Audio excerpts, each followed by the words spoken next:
क्या ITI training officer सिर्फ पढ़ाता है या फिर ये एक टीचर की जॉब होती है, या फिर इसके पीछे होती है ट्रेनीज की ट्रेनिंग, उनका प्लेसमेंट, मशीन मेंटेनेंस और पूरा का पूरा एक industrial management system.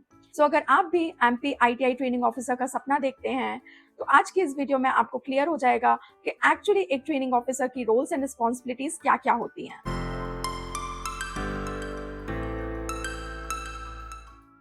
Hey everyone, welcome or welcome back to my another video. My name is Rupali. I'm working as a training officer. आज हम बात करेंगे Madhya Pradesh ITI training officer के एक्चुअल जॉब प्रोफाइल के बारे में, उसके रोल्स एंड रिस्पॉन्सिबिलिटीज के बारे में। So without wasting any time let's start it. तो सबसे पहले हमें समझना होगा कि एक टीचर और एक ट्रेनिंग ऑफिसर में क्या डिफरेंस है।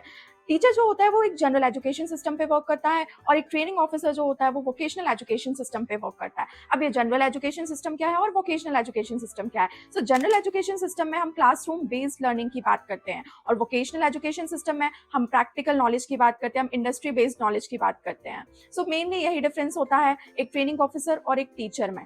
सो अब बात करते हैं रोल्स एंड रिस्पॉन्सिबिलिटीज की। सो बेसिकली मैंने ब्रॉडली इसको 6 कैटेगरीज में डिवाइड किया है। First is academic duties, second is record keeping, third is workshop maintenance, fourth is training and placement duties, fifth is other official duties, sixth is departmental duties और trainings. तो first हम बात करते हैं academic duties की। सो एक training officer का primary work यही होता है, ट्रेनीज को ट्रेनिंग प्रोवाइड करना, उनको प्रैक्टिकल नॉलेज देना, थ्योरेटिकल नॉलेज देना, उनको प्रोफेशनल स्किल्स सिखाना। सो सबसे इंपॉर्टेंट वर्क एक ट्रेनिंग ऑफिसर का यही होता है। Second is record keeping. So record keeping भी एक बहुत इंपॉर्टेंट वर्क है ट्रेनिंग ऑफिसर को। रिकॉर्ड कीपिंग में ट्रेनिंग ऑफिसर को ट्रेनीज के प्रोग्रेस कार्ड, उनका अटेंडेंस, उनका लीव रिकॉर्ड, उनके असाइनमेंट्स, उनके प्रोजेक्ट रिकॉर्ड्स, उनका जॉब प्लान रिकॉर्ड, उनकी प्रैक्टिकल चेकशीट्स, ये सारी चीज़ें मेंटेन करनी होती हैं। इसके अलावा ट्रेनिंग ऑफिसर को अपने लिए लेसन प्लान्स, जो कि हर दिन जो लेसन डिलीवर करते हैं उसका एक प्रॉपर लेसन प्लान बनता है, वो मेंटेन करना। उसके बाद डेमोन्स्ट्रेशन प्लान, जो हर दिन आप प्रैक्टिकल कराते हो क्लास में उसका डेमोन्स्ट्रेशन प्लान होता है, वो मेंटेन करना। इसके अलावा टीईआर और एसएसआर मेंटेन करना। TER is tools and equipments register and SSR is stores section register. So tools and equipments register में जो भी टूल्स आपके अंडर में है, जो भी इक्विपमेंट्स आपके अंडर में, उसका रिकॉर्ड मेंटेन करना। इसके बाद एसएसआर के अंदर जो भी रॉ मटेरियल, जो भी कंज्यूमेबल चीज़ें हैं, लाइक वेल्डर की अगर हम बात करें तो electrodes, raw material like iron, flat, ये सारी चीज़ें जो कंज्यूमेबल हैं, इनका रिकॉर्ड मेंटेन करना, कितना आपने कंज्यूम किया है, कितना आपके पास है, ये सारी चीज़ें आपको मेंटेन करनी पड़ती हैं। इन सभी चीज़ों का रिकॉर्ड आपको मेंटेन करना पड़ता है। So this is all about record keeping.